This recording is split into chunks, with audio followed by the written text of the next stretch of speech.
Alright, hi guys, welcome back to my channel. So today we're going to be talking about my writing routine, or better yet, I'm just going to be showing you what my writing routine is as a writer. So naturally today is Saturday. The weekends is when I get most of my writing done. It's also when I get the most quiet time. So yeah, I'm basically going to go over everything that I do for my writing routine and just kind of share that with you.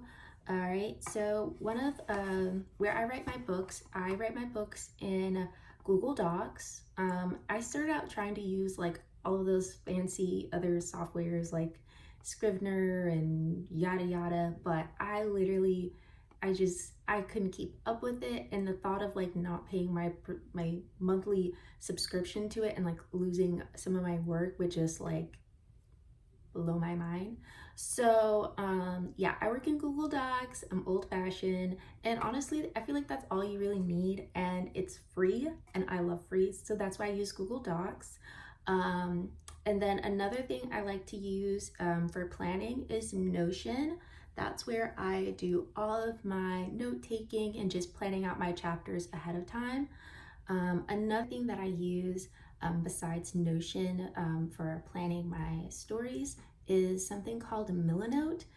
Basically, it's like this creative mood board, and it allows you to easily kind of just organize your ideas and projects into like a visual board. So here's the website. I'm gonna show you guys like legitimately on the screen, but yeah, it's a really great tool for those people who are very much visual, and just kind of helps get all of that stuff out of your brain, and like that way you don't panic that you're going to forget it. So I like to use Milanote for that. I just started using it because I got put on by some girl on Instagram. So another thing is use Instagram as a writer. Like I find that to be a really helpful tool. And I regularly use like Instagram just to kind of stay in like the know. Even like threads, I like using threads to kind of find out cool tips and tricks, and just to, you know, be involved in what's happening in like the author world, the literary world, or whatever world.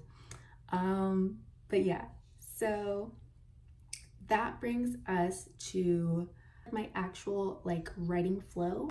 So before I even get to like right here, I always start with like, believe it or not, a book. I always start with a book. And really, before I even get to the book, I get to some food, because I cannot write on an empty stomach. But yeah, so I eat first, and then I start by reading a book.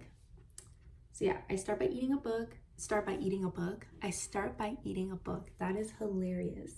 But yeah, I start by eating some food, and then I read my book. So yeah, I do that. And then, well, the reason why I do that, I should say why I do that. I do that because it just helps get those muscles ready, and just helps boost vocabulary like when I'm writing, because sometimes when I'm writing I'm like, oh my god, what is that word, what is that word? So yeah, and right now I'm reading Pride and Prejudice by Jane Austen. You know, I feel like, you know, if I'm gonna be a writer, you know, I gotta read the big dogs. So got Jane Austen right here, and so far like it's really good. I've actually never seen the Pride and Prejudice movie, so like I like that I'm getting to like read the book first before I watch the movie. But yeah, so I'm just on my reading literary, like scholarly people. Anyway, but yeah, so once I read a book, right, then I go straight into my writing. And usually what I do first is I just read over everything that I wrote first, previously. So let me pull that up. All right, so here it is. Excuse like the dusty screen. I know it's not very soft, very demure of me to have like a dusty screen and like a really messy keyboard, but like I said, I be eating, okay? Anyway, so this is what my setup looks like. I use, well, anyway, first thing I start off by doing is just going to, let's see, yeah, here we go. So yeah, highly recommend, don't read that, don't read that, don't read that, don't read that.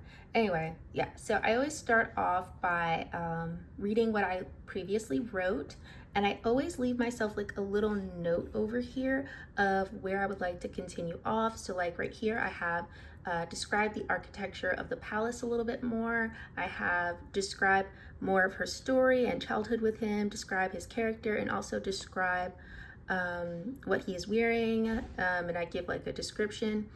And you know, I just kind of leave little notes to myself, so that way when I come back to my last sentence, I know where I left off, and I'm not like hitting myself over my head like, what's next, you know? All right, and yeah, so I usually write about, girl, I want to say I write like 1,000 words as like my daily goal, but I don't always get 1,000 words. Some days I get 2,000 words, some days I get $300, not $300, Lord, that'd be nice for $300, but sometimes I only get 300 words. So yeah, like you just get what you can get. Like the creative flow can be very, you can't always like control it. 'Cause sometimes you just get writer's block and it's like, dang it, I can't do anything. And if I hate sitting around not doing anything, so if I have writer's block, I'm just gonna find something else to do. And the best thing to do after writing is literally reading a book, like, because that way it's still like you're practicing and you're training. And just reading like someone else's book like motivates me to write my own book, and it helps to take pressure off of myself from feeling like, oh my god, like how am I supposed to tell this grand, magnificent story? But literally reading a book literally helps you to realize it's literally putting one sentence after another sentence. I'll say that again. It's literally putting one sentence after another sentence. Like that's all writing is, and just seeing that a story is literally composed of sentences helps make it feel less stressful. But yeah, so that's my writing routine, guys. I know it wasn't like a whole lot, but writing to me is very like straightforward, very self-explanatory. You just write, you sit down and you write. But yeah, so I hope some of that information was very helpful to you guys, and I'll see you in the next one.